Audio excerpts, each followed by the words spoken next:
بسم اللہ الرحمن الرحیم۔ نمبر 4 درس مسائل۔ آج انشاءاللہ ہم جانیں گے ان چیزوں کو جن کے کرنے سے روزہ ٹوٹ جاتا ہے اور ساتھ ساتھ کفارہ بھی واجب ہو جاتا ہے۔ اس کو جاننے سے پہلے یہ جان لینا ضروری ہے کہ کفارہ کس کو کہتے ہیں اور کتنے شرائط کے ساتھ پایا جاتا ہے اور اس کی بھرپائی کتنے چیزوں سے کی جاتی ہے۔ تو ذہنوں میں یہ بات ہونی چاہیے کہ اللہ تبارک و تعالی نے رمضان المبارک جیسا بابرکت مہینہ ہمیں عطا کیا ہے، جو تمام مہینوں میں سب سے افضل، سب سے مقدس اور سب سے بابرکت مہینہ ہے۔ اور اس مہینے کے اندر اللہ تبارک و تعالی نے جو فریضہ عائد کیا ہے وہ روزہ ہے۔ اس کے کرنے اور اس کے بجا آوری پر اللہ تبارک و تعالی بذات خود ثواب اور اجر دینے کا اعلان کر چکے ہیں۔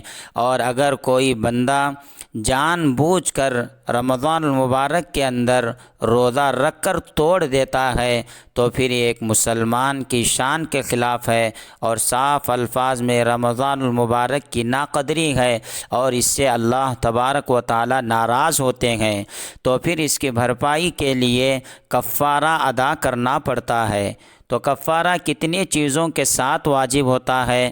حضرات فقہا نے چند شرائط بیان کیے ہیں۔ نمبر 1 یہ کہ جو روزہ توڑا ہے وہ رمضان المبارک کا روزہ ہو اور رمضان میں ہی توڑا ہو تو کفارہ واجب ہوتا ہے، اور اگر غیر رمضان میں رمضان کا روزہ رکھ رہا تھا قضا کے طور پر یا کسی اور بنا پر، وہ توڑنے سے کفارہ واجب نہیں ہوتا۔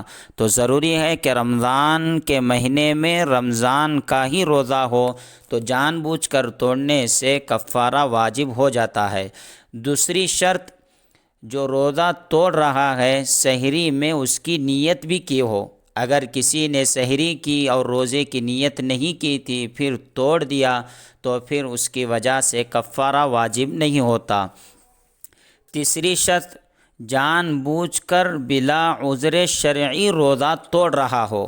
بلا عذر شرعی کا مطلب یہ ہے کہ اگر روزہ رکھا تھا، رکھنے کے بعد سفر شرعی میں چلا گیا، یا یہ کہ بیمار ہو گیا اور ایسا بیمار کہ دیندار ماہر ڈاکٹر نے مشورہ دے دیا کہ آپ کو روزہ توڑنا ہی پڑے گا، یا تو ورنہ آپ کی بیماری میں اضافے کا خطرہ ہے یا آپ کی جان کے تلف ہونے کا اندیشہ ہے، تو اس صورت میں توڑنے سے کفارہ واجب نہیں ہوتا۔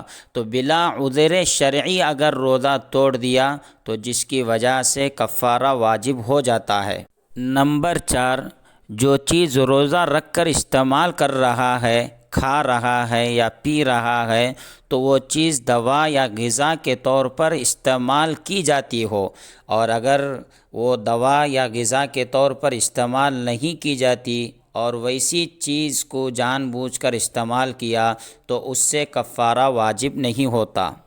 نمبر 5، جو چیز کھا رہا ہے یا پی رہا ہے وہ جوف بطن یعنی پیٹ کے اندر یا دماغ تک پہنچ چکی ہو، اور اگر نہیں پہنچی تو کفارہ واجب نہیں ہوتا۔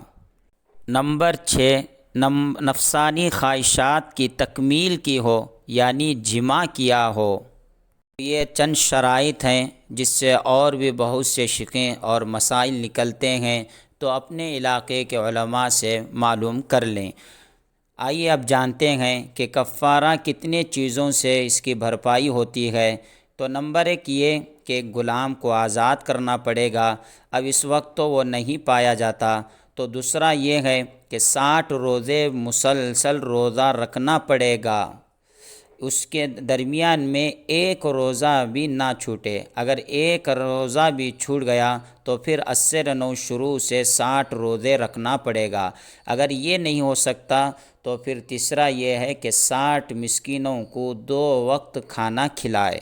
تین چیزوں میں سے کسی ایک کا کرنا پڑے گا کفارہ کے بھرپائی کے لیے۔ پھر آخر میں وہی بات کہ ایک مسلمان کے شایان شان نہیں کہ رمضان جیسا بابرکت مہینہ پائے اور پھر روزہ رکھ کر جان بوجھ کر بلا عذر شرعی توڑ دے، تو یہ اس کی شان کے خلاف ہے۔